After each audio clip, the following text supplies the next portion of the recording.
మా ఛానల్స్ లో వ్యాపార ప్రకటనలు, ఇంటర్వ్యూల కొరకు మాకు వాట్సాప్ మెసేజ్ చేయండి 7799978978. Welcome to Tree Media devotional. మీ ఇల్లు బంగారంగాను కార్యక్రమానికి స్వాగతం.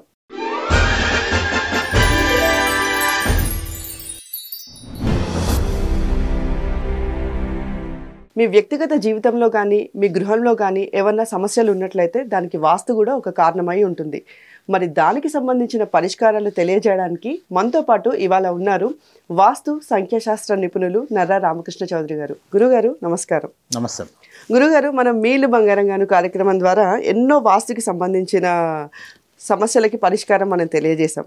మరి ఈరోజు వాస్తుకి సంబంధించి ఏ పరిష్కారం మాకు తెలియజేయబోతున్నారు? ఓకేనమ్మా. ఇప్పుడు ఇది వచ్చేసరికి మనకి నార్త్ ఈస్ట్ రోడ్ అనమాట. జనరల్గా దీన్ని ఏమంటారంటే వాస్తు భాషలో ఈశాన్యం బ్లాక్ అంటారు. ఈశాన్యం బ్లాక్. ఓకే. అంటే వాస్తులో అన్ని స్థలాల కంటే కూడా దీనికి చాలా డిమాండ్ ఉంటుంది. ఎక్కడ లేఅవుట్ వేసినా కానీ ముందు దీనికి ఎక్కువ ప్రిఫరెన్స్ ఇస్తారు, దీనికి రేటు కూడా ఎక్కువ పెడతారు. అంటే చాలా మంది యొక్క అభిప్రాయం ఏంటంటే దీంట్లో ఉంటే బాగుంటుంది, నార్త్ ఈస్ట్ రోడ్డు కలిసిందంటే ఈశాన్యం బ్లాక్ లో ఉంటున్నామంటే అదొక క్రేజీగా ఫీల్ అవుతారు చాలా మంది. ఇప్పుడు ఏమవుతుందంటే ఇప్పుడు ఏ కట్టడాలు కట్టాలన్నా కానీ ఇప్పుడు నార్త్ కానీ ఈస్ట్ కానీ రోడ్డు ఉంటున్నప్పుడు దీనికి ఆనుకొని కట్టడానికి అవకాశం లేదు. అంతే కదా. ఇప్పుడు మనకు దక్షిణం కానీ పడమర కానీ ఇట్లా ఉంటున్నప్పుడు ఏమవుతుందంటే దానికి ఆనుకొని కట్టుకోవడానికి అవకాశాలు ఉంటాయి ఇటు. అదే ఇప్పుడు మనకి ఇక్కడ ఏమవుతుందంటే ఇక్కడ కట్టడాలు లేవు అంటే తూర్పు ఉత్తరం ఖాళీ స్థలం ఉండడానికి ఎక్కువ అవకాశం ఉంది రోడ్లు ఉన్నప్పుడు. అర్థమైంది కదా మీకు? అట్లా అనమాట. అయితే ఇక్కడ ఏమవుతుందంటే కానీ చాలామంది తెలియని విషయం ఏంటంటే దీంట్లో అంత ఫాస్ట్గా ఎవరు ఎదగలేరు. తూర్పు రోడ్డు ఉత్తరం రోడ్డు ఉన్న దాంట్లో విపరీతంగా మనకి సంపాదిస్తారు చూసారా, అతి తక్కువ కాలంలో బాగా సంపాదిస్తారు. అలాంటి వాళ్ళు ఇందులో ఎదగలేరు. అలా కోరుకున్న వాళ్ళు ఇందులోకి ఇల్లు అనేది అంత అనుకూలంగా ఉండదు. ప్లస్ ఇక్కడ వచ్చేసరికి మనకి ఈ ఇంట్లో వాళ్ళు అదే క్రేజ్ తోటి ఈశాన్య బ్లాక్ కావాలి మాకు అని చెప్పేసి ఈ స్థలం కొనుక్కున్నారు. అంటే బాగా కష్టపడి సంపాదించారు, విపరీతంగా సంపాదించారు. ఒక పెద్ద కళ ఏంటంటే మంచి ఇల్లు కట్టుకోవాలి. చాలా పెద్ద స్థలం ఇది, దాదాపు ఒక 1500 స్క్వేర్ యార్డ్స్ ఉంటుంది ఇది. దీంట్లో ఇల్లు కట్టుకున్నారు, లాను ఖాళీ ప్లేసు. వాస్తు ప్రకారంగా ఎలా ఉందంటే ఎవరైనా చూస్తే వాస్తు అంటే ఇలా ఉండాలి అనేట్టుగా కట్టుకున్నారు. ఒకరిని ఇద్దరు సిద్ధాంతం తీసుకొచ్చారు, బాగా నీట్గా అన్నీ చేసుకొని కట్టుకున్నారు. అయితే ఇక్కడ ఏం జరిగిందంటే వాళ్ళకి అంతా బాగానే ఉంది. ఇక్కడ ఏం చేశారంటే వీళ్ళు దాదాపు 3 స్టేర్స్ వేశారు. అంటే ఒకటేమో కింద ఒక రెంట్కి ఇచ్చుకున్నారు, పైన వచ్చేసరికి డూప్లెక్స్ ఇల్లు కట్టుకున్నారు. వాళ్ళు బాగా చాలా మందికి ఏంటంటే ఇంట్లో డూప్లెక్స్ కావాలని చాలామంది కోరుకుంటారు. అది ఎంతమంది ఉంటారనేది తీసి పక్కన పెట్టే ముందు 4-5 బెడ్రూమ్లు ఉంటాయి. పిల్లలు వచ్చినప్పుడు కానీ మనకి అన్ని రకాలుగా గెస్ట్లు వచ్చినా కానీ బాగుంటుంది అనే ఉద్దేశంతో డూప్లెక్స్ కట్టుకోవాలనే కోరుకుంటుంది అందరికీ. కానీ దాంట్లో చాలా ప్రాబ్లమ్స్ ఉంటాయి. డూప్లెక్స్ చాలా జాగ్రత్తగా కట్టుకోవాలి. ఏ మాత్రం తేడా వచ్చినా వాస్తు చాలా దెబ్బ కొట్టిద్ది అనమాట అది. ఇప్పుడు ఇక్కడ ఏమవుతుందంటే వీళ్ళు ఏం చేశారు, 3 స్టేర్స్ కట్టారు. దీనికి ఉన్న మైనస్ ఏంటంటే ఇటు దక్షిణం కానీ పడమర కానీ ఎలాంటి కట్టడాలు లేవు. మనకి ఎప్పుడు కూడా ఈశాన్యం బ్లాక్ ఎందుకు మైనస్, ఈశాన్యం బ్లాక్లో కూడా చాలా మైనస్ ఉంటాయి. ఎందుకు చెప్తున్నానంటే ఈ దక్షిణం కానీ పడమర కానీ దీనికంటే ఎత్తుగా ఉండాలి బిల్డింగ్. దీనికంటే తక్కువ ఉండకూడదు, అసలు లేకుండా ఉంటే ఇంకా ఇబ్బంది. ఇలా జరిగింది ఇదే. ఇక్కడ ఇటుపక్క కానీ ఇటువైపు కానీ దక్షిణం కానీ పడమర కానీ ఎలాంటి కట్టడాలు లేవు, ఖాళీ స్థలం ఉందన్నమాట. ఒకవేళ ఇప్పుడు ఈ బిల్డింగ్ కంటే పొడుగ్గా ఉంటే పర్వాలేదా? మళ్ళీ ఈ బిల్డింగ్ కన్నా హైట్ గా ఉంటే ఓకే. ఇది 3 ఫ్లోర్స్ వేసారు కదా, ఇటు పక్క 4 ఉండాలి, లేదా మినిమం 3 ఉండాలి. ఇటువైపు కూడా అలానే ఉండాలి. అలా లేకుండా ఇలా కట్టుకుంటే చూడటానికి బ్రహ్మాండంగా ఉంది అనుకుంటారు కానీ చాలా ఇబ్బంది. ఇక్కడ ఏమవుతుందంటే చాలా బాగా ఆస్తుంది, అన్ని రకాలుగా మంచి పొటెన్షియల్ ఉంది అంతా. వీళ్ళకి అసలు చూసే వాళ్ళకి ఎలా ఉంటుందంటే వీళ్ళకేం బ్రహ్మాండంగా ఉందనుకుంటారు. ఇక్కడ ఈ ఇంట్లో అమ్మాయికి మ్యాచ్ చూశారు. మ్యాచ్ చూసిన తర్వాత అమ్మాయికి ఏమైందంటే బాగానే వచ్చారు, బంధువులు వచ్చారు, అందరూ వచ్చారు. ఒక రకంగా చెప్పాలంటే ఒక ఈర్ష్లా కూడా ఏర్పడిపోయింది వాళ్ళ మీద. ఆ మ్యాచ్ చూశారు, పెళ్లి సంబంధాలు అయిపోయినాయి. అమ్మాయి కొంచెం ఏదో తిన్నది ఫుడ్ పాయిజన్ వల్ల వాంతులు అవటం ఏదో జరిగింది సంథింగ్. దానివల్ల ఏంటంటే అందరూ అపార్థం చేసుకోవటం రకరకాలుగా ఇదైపోయింది. కొంచెం చిన్నబుచ్చుకున్నారు. అట్లా 1-2 ఇన్సిడెంట్లు వాళ్ళకి ఏమవుతుందంటే సాయంత్రానికి వచ్చేసరికి నైట్ విపరీతం తలనొప్పి రావటం, ఇంట్లో వాళ్ళకి కూడా తెల్లవారుదాన్ని లేవగానే ఏదో తెలియని మానసిక ఇబ్బంది. అది ఏంటో ఎందుకు అర్థం కావట్లేదు. అన్ని వాస్తు ప్రకారం చూసాం, అన్నీ చేసుకున్నామని చెప్పేసి ఇక నాకు నా నెంబర్ తీసుకొని నన్ను కలవడం జరిగింది. ఏంటంటే వాళ్ళ ఇంటికి ఏముందంటే అంత బాగుంది, ఇంటికి దిష్టి ఎక్కువగా ఉంది.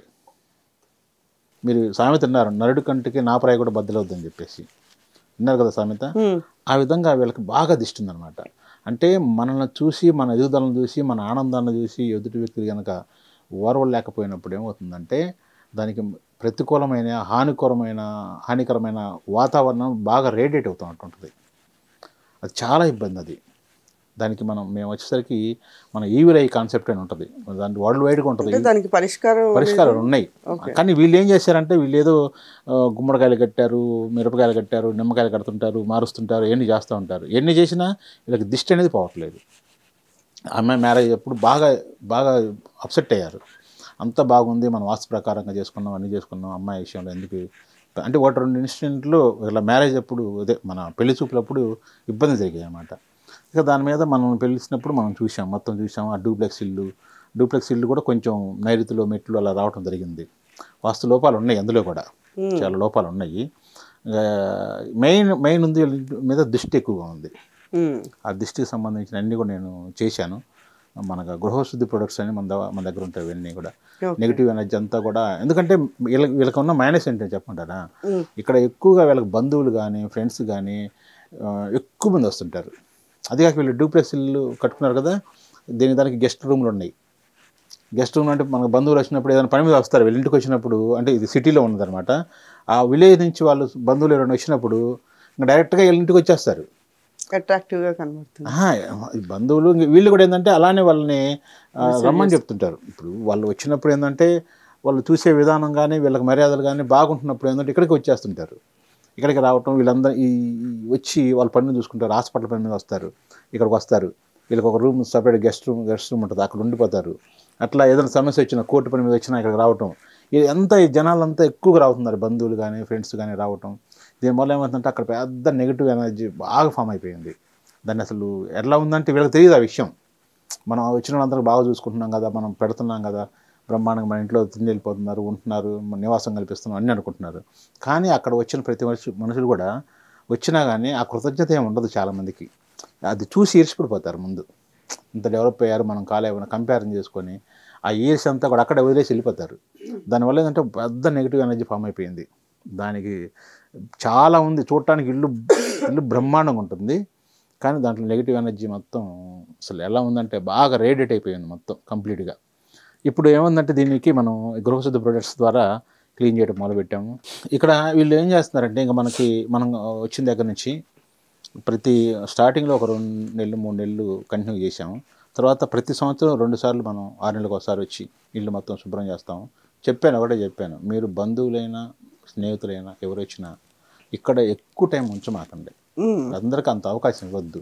మీ సొంత మనుషులు అంటే సొంత ఇంటి ఆడపడుచులు కానీ మీకు దగ్గర వాళ్ళు అయితేనే మీరు ఇంట్లోకి ఉంచండి. ఎవరిని పెడితే వాళ్ళని అంటే కొద్ది దూరం బంధువులను కూడా తీసుకొచ్చి ఇంట్లో పెట్టడం, ఇంట్లో ఉంచుకోవడం, రోజులు ఉంచడం అలా చేయొద్దు. వాళ్ళు చాలా నెగిటివ్ ఎనర్జీ ఇక్కడ వదిలేసి వెళ్ళిపోతున్నారు. కాబట్టి మీరు జాగ్రత్త తీసుకోండి. అది కాక మీకు వచ్చేసరికి ఈ డూప్లెక్స్ ఇల్లు కూడా కరెక్ట్గా లేదు. మీరు నార్త్ ఈస్ట్ రోడ్డు ఉందని చెప్పేసి తీసుకున్నారు, కానీ అంత అనుకూలమైనదేం కాదు అని చెప్పేసి దీనికి సంబంధించిన వేరే రెమెడీస్ కూడా చేయించాను. ప్లస్ వేరే ఒక స్థలం కూడా కొనిపెట్టించాను వీళ్ళకి.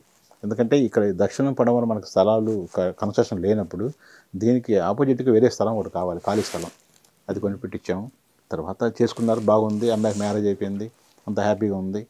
చూస్తున్నారు ఇప్పుడు ఈ పక్కన వాళ్ళు ఎవరైనా వచ్చిన వాళ్ళు ఈ స్థలం వాళ్ళ చేత కట్టించడానికి వాళ్ళు చెప్పి కట్టుకోండి సార్ బాగుంటుంది మీకు ఇటు కానీ అని చెప్పేసి వాళ్ళ ప్రయత్నం వాళ్ళు చేస్తున్నారు. చేసుకుంటే తర్వాత బాగుంటుంది అనమాట. కాబట్టి మనం ఎప్పుడు కూడా మనం ఇల్లు కట్టుకున్నాం, బాగా కట్టుకున్నాం, వాస్తు ప్రకారంగా సిద్ధాంత ప్రకారంగా కట్టుకున్నాం, కానీ ఎలాంటి లోపం లేదు అనుకోవడానికి వీల్లేదు. మనకు తెలియకుండా ఎంతో నెగిటివ్ ఎనర్జీ ఫామ్ అవుతూ ఉంటుంది. కాబట్టి ఏ చిన్న ఇబ్బందులు వచ్చినా కానీ మనం ఎప్పటికప్పుడు దాన్ని క్లీన్ చేసుకుంటూ గృహశుద్ధి ప్రొడక్ట్స్ ఉంటాయి మన దగ్గర, వాటి ద్వారా క్లీన్ చేసుకుంటూ ఉంటే హ్యాపీగా ఉంటుంది అనమాట. ధన్యవాదాలు.